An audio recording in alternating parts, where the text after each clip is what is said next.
Most people in Vancouver assume that $1.5 million buys you a spacious family home anywhere in the city. But once you start comparing Vancouver East Side and Vancouver West Side, the reality is completely different, and it can significantly impact both your lifestyle and your long-term investment. I'm Nancy, and I help buyers and homeowners navigate Vancouver's market every single day. And one of the biggest misconceptions I see is people not realizing how dramatically your options can change, depending on which side of the city you're looking at. So let's break down what $1.5 million actually gets you. And quickly, if you find this helpful, make sure to like and subscribe. I share a lot of insights like this to help you make smarter real estate decisions in Vancouver.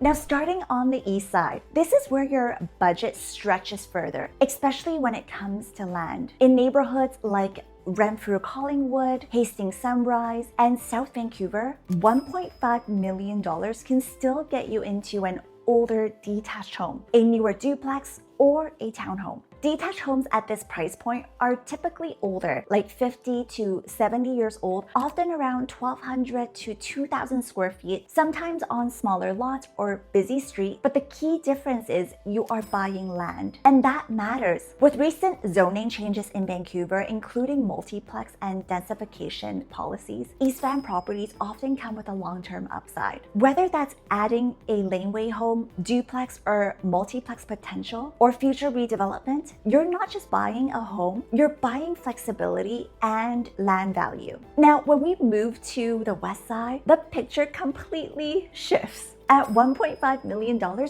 you're almost entirely in the condo market, with the occasional smaller townhomes. Detached homes on the west side are typically closer to at about $2.5 million to start, and they go well beyond that depending on the area. In places like Kitsilano, Dunbar, and Kerrisdale, your budget will usually get you a 2-bedroom, 2-bathroom condo around 900 to 1,200 square feet. Nice neighborhoods, but you're trading off land, outdoor space, and overall square footage. So the real decision here is not just east versus west, it's land versus lifestyle. In Vancouver West, a big part of the value is tied to location and demand drivers. You're buying into top school catchments, proximity to UBC, beaches, and some of the most established neighborhoods in Vancouver. That tends to remain very consistent, which is why West Side properties, even condos, hold their value over time. But here's what most buyers don't realize.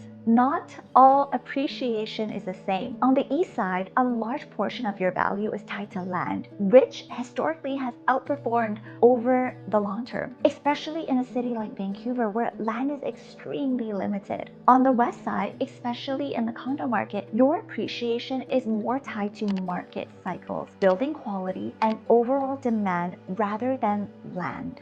Another key factor that often gets overlooked is micro-location. For example, a $1.5 million condo in Kitsilano will feel very different from the one in Kerrisdale or South Canby. The same goes for the east side, where one street can significantly be more desirable than the next depending on traffic, zoning, and future development potential. This is where working with someone who understands the nuances really matters. So how do you decide? It really comes down to your priorities. If you're focused on long-term upside, flexibility, and having more space, the east side often gives you more options and more leverage for your money. If your priority is lifestyle, schools, and walkability, and being in one of the most established part of the city, then the west side becomes very compelling, even if it means compromising on space.